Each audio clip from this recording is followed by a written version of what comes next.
అయిన యేసుక్రీస్తు వారి ప్రశస్తమైన నామములో మీ ಎಲ್ಲರಿಗೂ మరణాత. జీవాహారము అనే అనుదిన ఆధ్యాత్మిక కార్యక్రమానికి మీకు మా ప్రేమపూర్వక ఆహ్వానము. ఈరోజు వాక్యాన్ని బైబిల్ గ్రంథం నుంచి ధ్యానించుకుందాం. యెహోషువ గ్రంథం 3వ అధ్యాయము 8వ వచనం. మీరు యోర్దాను నీళ్ళ దగ్గరికి వచ్చి యోర్దాన్లో నిలువుడని నిబంధన మందస్సమును మోయు యాజకులకు ఆజ్ఞాపించుము. ఇక్కడ వాక్యంలో మనము చూచినట్లయితే ఇశ్రాయేలీయులు ఐగుప్తు దేశము నుంచి మరి బయటికి వచ్చాక 40 సంవత్సరములు అరణ్యములో ఉండడం మనము చూస్తాం. అప్పుడు మోషేకి దేవుడు ఏ విధముగా అయితే తోడై ఉన్నారో యెహోషువతో కూడా దేవుడు అదే వాగ్దానము చేసి ఉన్నాడు. నేను నీకు తోడై ఉంటానని ఇశ్రాయేలీయుల ప్రజలని మరి నీ ద్వారా వారిని నడిపిస్తానని దేవుడు వాగ్దానము చేసి ఉన్నాడు. ఇప్పుడు వీరిక్కడికి యోర్దాను నది దగ్గరికి రావడం మనము చూస్తాం. దేవుని నిబంధన మందసమును మరి ఆ యాజకులు తీసుకొని రావడం మనము చూస్తాం. మరి తీసుకొని వస్తున్నప్పుడు వారి ముందు ఈ యోర్దాను నది ఉంది. మరి ఆ సమయమున వారు తీసుకోవలసిన నిర్ణయం ఏంటి? అక్కడే ఆగిపోవడమా, లేక మరి అక్కడ ముందుకి సాగిపోవాలా? మరి ముందు చూస్తే అది ఒక నది. మరి ఎలాగున వెళ్ళాలని వారి ఆలోచిస్తున్నప్పుడు మరి అక్కడ దేవుడు వాగ్దానము చేసి ఉన్నాడు యెహోషువకి, ఈరోజు మరి ఇశ్రాయేలీయుల ప్రజల ముందు నేను ఒక కార్యము చేస్తానని. అదే విధముగా మరి వారు అక్కడ కాళ్ళు పెట్టినప్పుడు ఆ యోర్దాను నది కూడా అది మొత్తము కూడా ఎండిపోవడం మనము చూస్తాం. ఆరిన నేలపై మరి వారు నడుచుకుంటూ వెళ్ళడం మనము చూస్తాం. అట్టి దేవుని కార్యముని ఇక్కడ 3వ అధ్యాయము 7వ వచనం నుంచి 17వ వచనం వరకు మరి వాక్యములో రాయబడి ఉంది.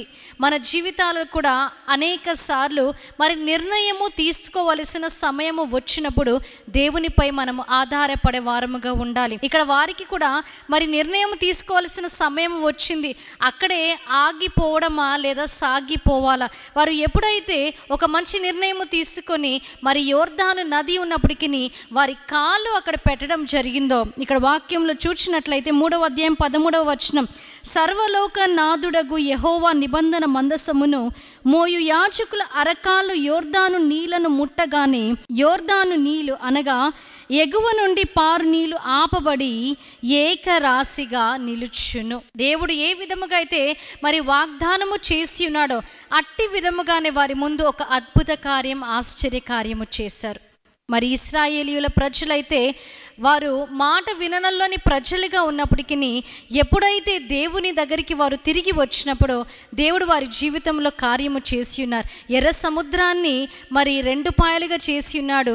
అలాగే ఇప్పుడు యోర్దాను నదిలో కూడా వారు కాలు పెట్టినప్పుడు మరి అది ఎండిన నేలగా వారు అక్కడ నడవడం మనము చూస్తాం. దాని గురించి మరి వారు ఇక్కడ సాక్ష్యం పలుకుతున్న 4వ అధ్యాయం 24వ వచనంలో మన జీవితాలలో కూడా ఒక మంచి నిర్ణయం మనము తీసుకున్నప్పుడు దేవుడు మహిమపరచబడతాడు. అక్కడ దేవుడు మహిమపరచబడ్డాడు. అది దేవుని కార్యము కాబట్టి మనము కూడా మరి ధైర్యముగా ముందుకి, ఎలాగైతే ఇశ్రాయేలీయులు ఆ మందసమును మోసుకొని యాజకులు ఎలాగైతే ముందుకు వెళ్ళి ఉన్నారో మనం కూడా వెనక్కి చూడకుండా ముందుకు వెళ్ళినప్పుడు దేవుడు మనని దీవించి ఆశీర్వదించి ఆయన కార్యము మన జీవితంలో జరిగించే దేవుడిగా ఉన్నాడు. ఇటు వాక్య వర్తమానాన్ని దేవుడు మీ వినికిడిలో హృదయంలో భద్రపరిచి దీవించి ఆశీర్వదించునుగాక.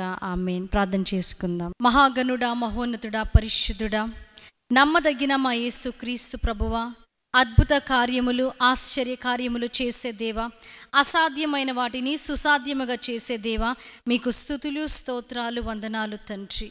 దేవా, వాక్యము ద్వారా మాతో మీరు మాట్లాడి ఉన్నారు. అవును తండ్రి, దేవా, యాజకులు మందసమును మోసుకొని వస్తున్నప్పుడు దేవా ఆ యోర్దాను నదిలో తండ్రి మీరు చేసిన అద్భుత కార్యాన్ని బట్టి మీకు స్తుతులు, స్తోత్రాలు.